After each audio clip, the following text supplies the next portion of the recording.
Shalom, shalom, shalom, shalom. First and foremost, I do give all honor and all praises to Yahweh, Bahashem, Yahweh Shai, Bahashem, Rekah Quadash. Next, double honors to the elder apostles and bishops of Great Millstone, from whom I've learned this 100% truth. Salutations to the hopeful elect who are scattered in the four corners of the earth, including the speckled birds. Shalom to the sincere sisters who are listening and learning and silence and keeping the order to the best of their ability. Shalom to you. All right, I'm Brother Kapasha, Tabernacle 4443, coming to you once again with a brief lesson. Lord willing, this lesson will be edifying. I didn't really have a topic to go into, so I thought I'd just do a real quick condensed breakdown on first Revelation, the 6th chapter, maybe the 1 through 3 or 4 verses, and I'm gonna just end it right there. From maybe I may go into the 4th verse, from the first verse to the 4th verse, so Revelation 6 and 1. Just do a really quick breakdown. All right, it's condensed, precise, to the point. All right, it reads, Revelation, the 6th chapter reads, and I saw when the Lamb opened one of the seals, and I heard as it were the noise of thunder, one of the four beasts saying, come and see. You see? Yeah, this is, that Lamb is Yahweh Shai. We know that. All right? All right. So the Lamb in the first verse is Yahweh Shai. All right.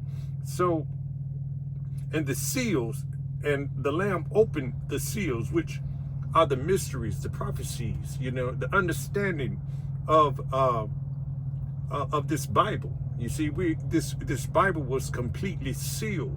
You see, as it was read, as we read in the 5th chapter of Revelation. You see, so therefore it was completely sealed, as it reads in. Let me get this precept real quick. All right, it says here in Revelation 5 and 1, it reads, and I saw in the right hand of him, that's Yahweh Shai. No, that's Yahweh. That's Yahweh. And I saw in the right hand of him, Yahweh, that sat on the throne, which is Yahweh, had a book, which is these scriptures, the Bible, which was, perhaps in a form of scrolls back then. All right, it says here, written within and on the backside, sealed with 7 seals, which this Bible was completely sealed. You see, we didn't have any understanding. We only had, it was completely sealed. We were going off. As a matter of fact, I was looking at, I'm looking at this series, this movie with The Last Kingdom. You see, and I was looking at those. We are those people, the Danes and the Saxons on this movie's The Last Kingdom. And you see how we were going off. We were, calling on God and the Christianity and all that nonsense. And then you had the Danes. They were worshiping idols. They were worshiping all kinds of gods. Doing sacrifices and things of that nature. That's how completely sealed this book was to us. You see, so that's a form of knowledge. And even in these modern times that we're living in today, Israel, we look in Christianity, worshiping JC and Allah, Buddha, and you got a lot of Israelites calling Yahuwah, Yeshua, and things of that nature.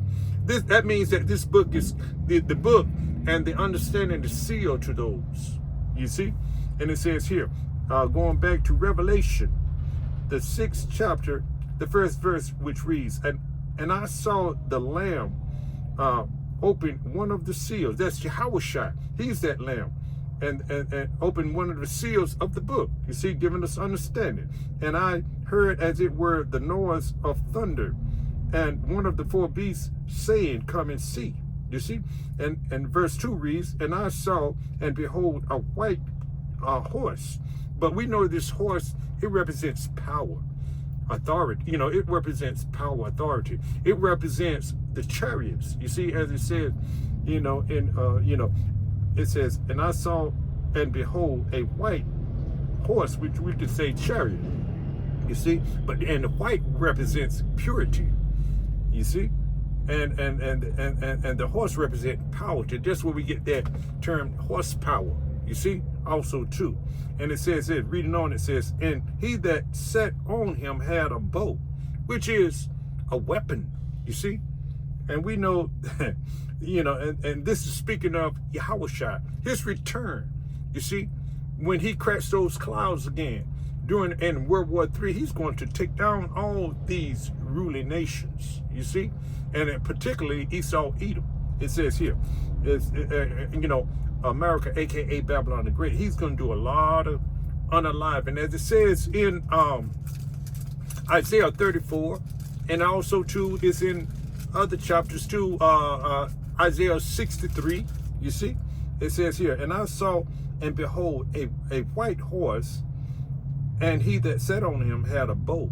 You see, and you know, a bow. It didn't mention arrows, but what good is a bow without arrows? You see, it's a weapon. It's a, you know, it's a you know, ultimately it's about it represents these ICBM, those nuclear missiles.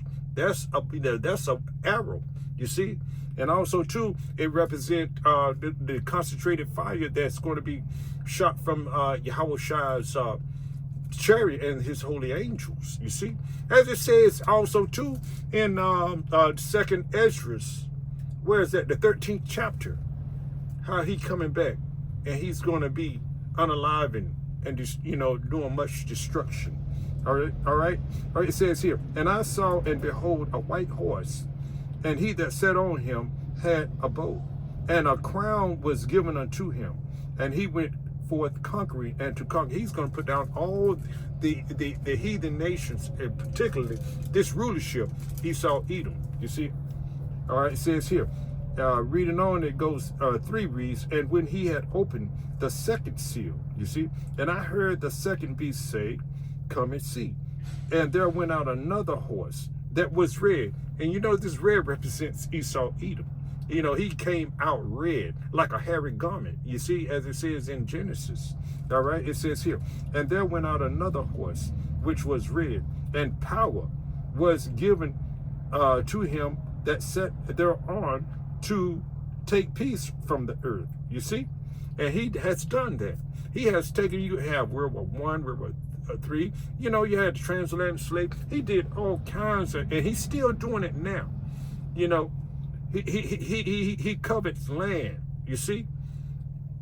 And, you know, it says, you know, let me go back to it again. It says here, verse 4 reads, Revelation 6:4, and there went out another horse that was red, and power was given to him that sat thereon to take peace from the earth, you see.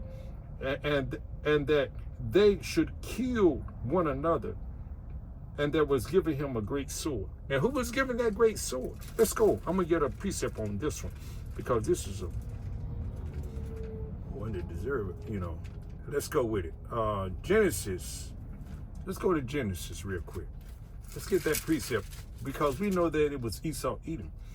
Esau, the so-called white man, was given the sword, you see, and it says it right here, and how he was able to take peace from the earth. Let's read it from and how he was, how this you know, how the earth was, where earth also too, you got Job 9:24, the earth was given into the hand of the wicked, you see.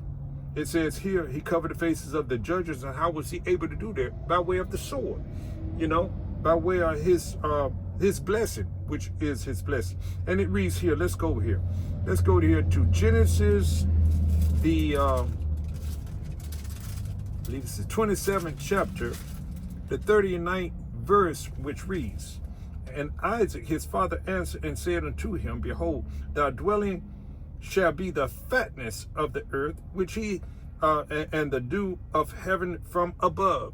You see? And it reads on, it says, and by thy sword thou shalt live, and thou shalt serve thy brother, and it shall come to pass when thou shalt have the dominion that thou shalt break his yoke from off thy neck. And he did that according to way back then in where was that? I think that was in Jehoram when he was king of Judah. How let's see, that was let me see, that was in was that Numbers, or was it in, hold on, let me see if I can find it. Where was it? I know it was 8 and 20. Let's see if it was where was that? It might have been Chronicles. I think let's see if it's in Chronicles. I believe it's in Chronicles when they broke away from Judah. You see? While Jehoram was king. Let's go there. Let's go to Chronicles. Salakia for this. I'm gonna see if I can find that. Chronicles. Let's go. Chronicles 8. Let's see the descendant of Issachar. Let's see if I can find that real quick. You know, because let me see if I can find that. Salakia for that. For this. I didn't really have anything to go into, so thought I'd bring this out real quick. Like, I can't find it, but anyway, maybe the next. No, it's 2 Kings. There, it's in 2 Kings 8 and Salakia. I found it now. I think I remember. Came back to my remember. 2 Kings. Yeah, it was during Jehoram's reign. 2 Kings 8 and 20 reads, in the days of Edom revolted. You see, Edom is that red horse. You see, also too, but this is when he broke away, you know, that yoke from, you know, the tribe of Judah. Way back then, it says in his days, Edom revolted from under the hand of Judah and made a king over themselves. You see? That's when that happened. All right, now let's go back to Revelation, the 6th chapter, and I'm gonna get ready to end it because it's founded on what I want. And it says here, and there went out another horse, which horse means power. You see, authority. That was red. You see, that's Esau, Edom. He was the red one in power, and power was given unto him that sat thereon to take peace from the earth. You see, it says by thy sword. He says it right here in Genesis. He said, going back to Genesis 27 and 40 reads, and by thy sword thou shalt live. And he has lived by his sword. He has taken peace from the earth. You see, and he's done it in a wicked way. And it says, and going back to Revelation, it says, and there went out another horse that was red, and power was given to him that sat thereon to take peace from the earth, and that they should kill one another. And there was given him a great sword. And Esau, Edom was blessed with the sword. So we understand that by way of scripture. You see? So this is what we're dealing with, Israel. So, you know, you can't take matters in your own hand. You're going to have to trust in Yahweh Ba'ashir Mahushai, you see, to get through all of the troubles, the Jacob's troubles that's coming upon the face of this earth. You see, you're not going to be able to escape.